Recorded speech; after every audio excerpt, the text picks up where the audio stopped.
다 함께 사도신경 하심으로 2026년 8월 24일 월요일 새벽기도에 하나님께 올려드리겠습니다. 전능하사 천지를 만드신 하나님 아버지를 내가 믿사오며 그 외아들 우리 주 예수 그리스도를 믿사오니 이는 성령으로 잉태하사 동정녀 마리아에게 나시고 본디오 빌라도에게 고난을 받으사 십자가에 못 박혀 죽으시고 장사한 지 사흘 만에 죽은 자 가운데서 다시 살아나시며 하늘에 오르사 전능하신 하나님 우편에 앉아 계시다가 저리로서 산자와 죽은 자를 심판하러 오시리라. 성령을 믿사오며 거룩한 공예와 성도가 서로 교통하는 것과 죄를 사하여 주시는 것과 몸이 다시 사는 것과 영원히 사는 것을 믿사옵나이다. 아멘. 찬송가 447장 찬송하시겠습니다.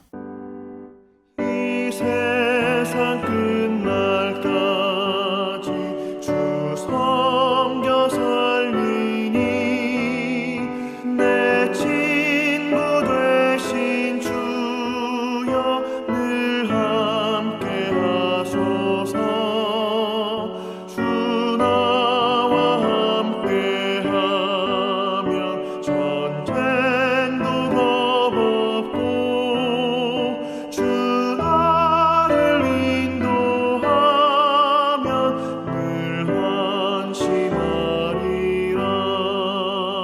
나 주를 따를 때에 주 약속하신 것 그 영광 중에 모두 이루어 주소서.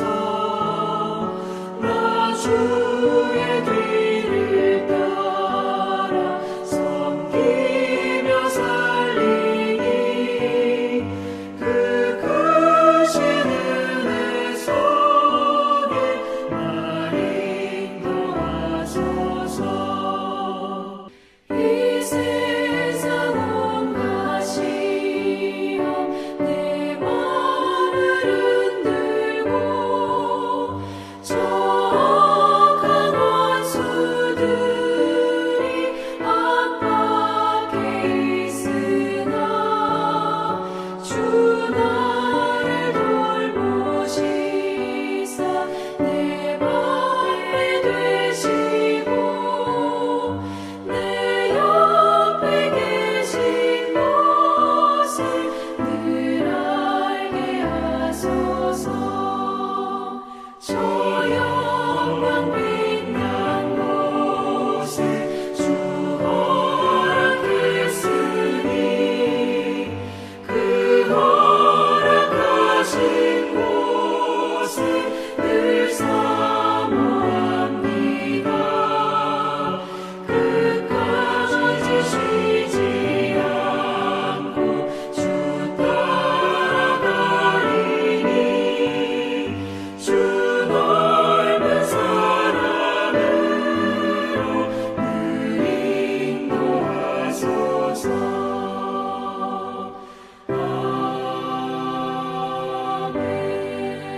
하나님 아버지, 어제는 거룩한 주일 예배를 통해 한 주간 동안 살아갈 영적인 힘을 공급해 주셔서 감사드립니다. 또한 지난밤에도 저희들이 숙면을 취하는 동안 지켜주셔서 육신의 피로를 풀어주시고 새로운 한 주간이 시작되는 월요일 아침을 맞이하게 하심을 감사드립니다. 오늘도 말씀으로 시작하는 하루가 되기 위해서 주님께서 불러주심에 순종함으로 주님 앞에 나와 주님께서 베푸시는 영혼의 양식을 받을 때 저희들이 심령의 하늘의 지혜로만 가득 채워주셔서 주님께서 어떤 길로 인도하셔도 믿음으로 순종함으로 주님을 기쁘시게 드리는 복된 하루가 되게 하여 주옵소서. 감사드리오며 우리 주 예수 그리스도의 이름으로 기도드리옵나이다. 아멘. 자, 이 시간에 하나님이 주시는 말씀은 이사야 22장 1절부터 25절까지 말씀 보겠습니다. 자, 화면을 보시면서 이사야 22장 1절부터 함께 합독하시겠습니다. 환상의 골짜기에 관한 경고라. 내가 지붕에 올라가면 어찌함인고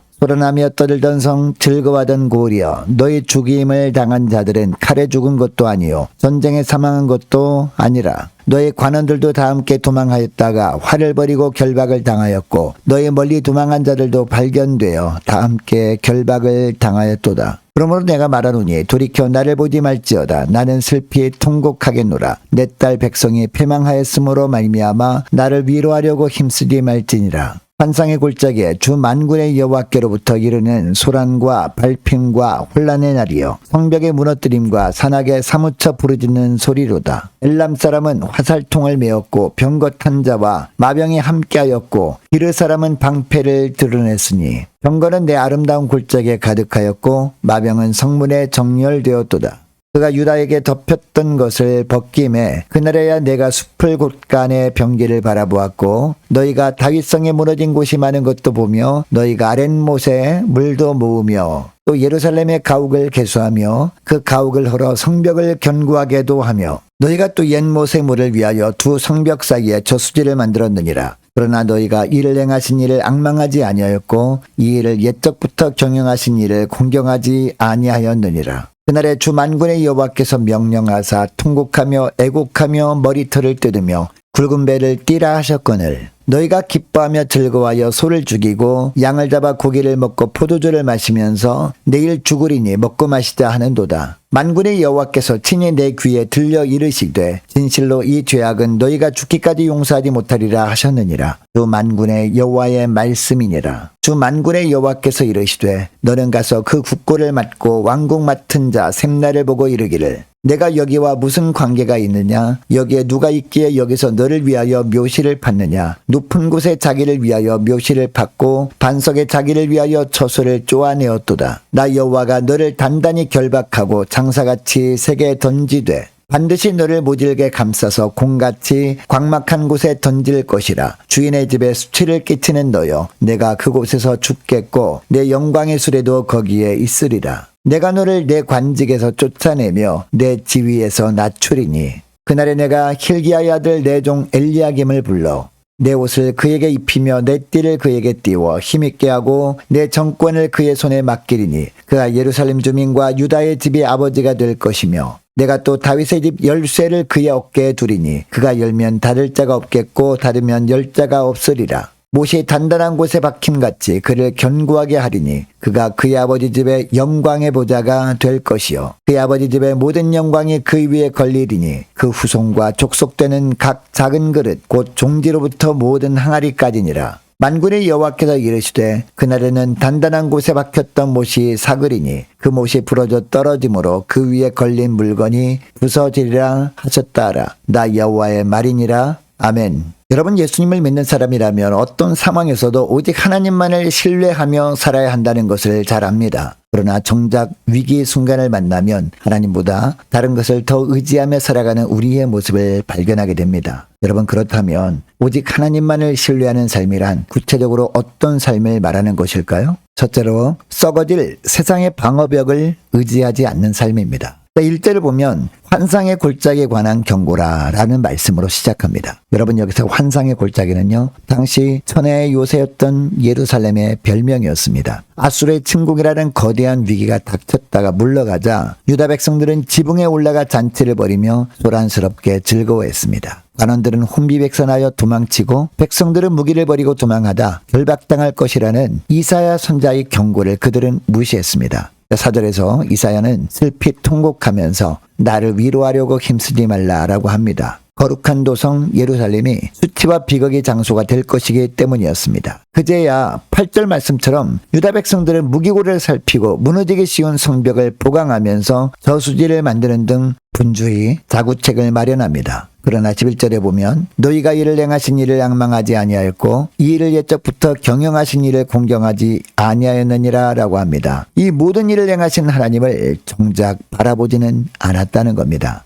여러분 예기치 못한 인생의 비바람이 몰아칠 때 우리는 본능적으로 나를 지켜줄 안전장치부터 찾습니다. 든든한 사회적 배경, 그동안 쌓아온 화려한 경력, 촘촘한 인맥을 방패 삼아서 위기를 모면하려고 안간힘을 했습니다. 우리의 지혜와 능력을 총동원해서 정작 이 고난을 통해 우리를 부르시고 다루어 가시는 하나님의 세밀한 섭리는 놓쳐버립니다. 그러나 우리 손으로 쌓아올린 방어벽은 거센 인생의 파도 앞에서 결국 모래성처럼 씻겨 내려갈 뿐입니다. 지금 감당하기 벅찬 현실 앞에서 분주한 손발을 잠시 멈추고 짝 앞에 고요히 무릎 꿇으시기 바랍니다. 우리의 삶의 진정한 방패는 우리가 세운 계획이 아니라 우리를 지으신 전능하신 주님이시기 때문입니다. 영원토록 우리를 안전하게 지키시는 주님의 날개 아래로 온전히 피하는 믿음의 종들 다 되시기를 축복합니다. 둘째로 험한 육신의 쾌락을 추구하지 않는 삶을 사는 겁니다. 12절에서 주 만군의 여호와께서는 통곡하며 애곡하며 머리털을 뜯으며 굵은 배를 띠라 라고 명령하십니다. 그러나 유다 백성은 13절 말씀처럼 반응합니다. 내일 죽으리니 먹고 마시자 하면서 소를 잡고 양을 잡아 고기를 먹고 포도주를 마시며 기뻐하고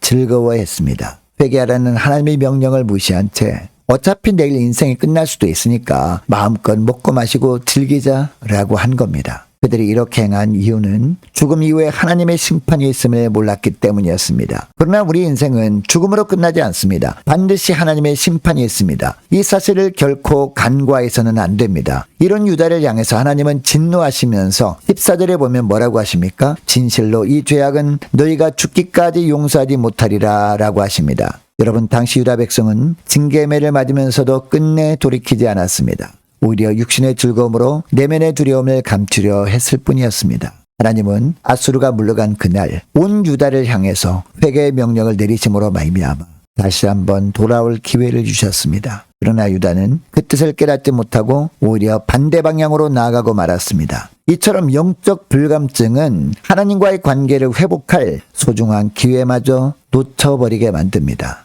회개하기보다 험한 육신의 쾌락을 줬다가 영적 불감증에 빠지지 않도록 늘 깨어 영적으로 민감하게 살아가는 저와 여러분 되시기를 축복합니다. 셋째로 무너질 세상의 권세를 의지하지 않는 삶을 사는 겁니다. 15절부터는 국군을 맡은 권력자 셈나에 대한 심판이 나옵니다. 셈나는 자신이 높은 지위를 이용해서 높은 곳에 웅장한 묘실을 파고 스스로의 영광을 영원히 남기려고 교만하게 행했습니다. 그러나 18절에서 하나님은 그를 공처럼 둥글게 말아서 광막한 이방 땅으로 내던져 낮추시겠다라고 하십니다. 이후 20절부터 보니까요. 주님은 엘리야김에게 다윗의 집 열쇠를 맡기시고 그를 단단한 곳에 박힌 모처럼 견고하게 세우신다라고 하십니다. 그러나 25절을 보면 그 단단해 보이던 못마저도 부러지고 사가 내려서 그 위에 걸렸던 영광의 짐들이 함께 떨어지게 된다라고 합니다. 여러분, 이 말씀이 우리에게 주는 의미는 분명합니다. 우리 탁월하고 능력이 뛰어난 지도자라 할지라도 연약한 인간은 결코 영원토록 의지할 대상이 될 수 없다는 겁니다.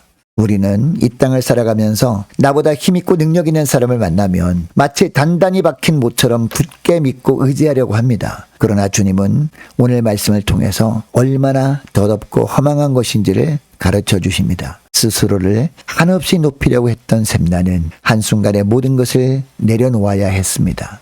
다윗의 집 열쇠를 맡았던 엘리야김조차도 결국 그 무거운 짐을 이기지 못하고 무너지고 맙니다. 여러분, 이처럼 세상의 권세는 반드시 무너지게 되어 있습니다. 여러분, 이것을 기억하시고 무너질 권세를 가진 사람을 향했던 시선을 거두어서 영원히 부러지지 않는 진정한 반석이신 예수 그리스도만을 의지하며 사시는 저와 여러분 되시기를 축복합니다.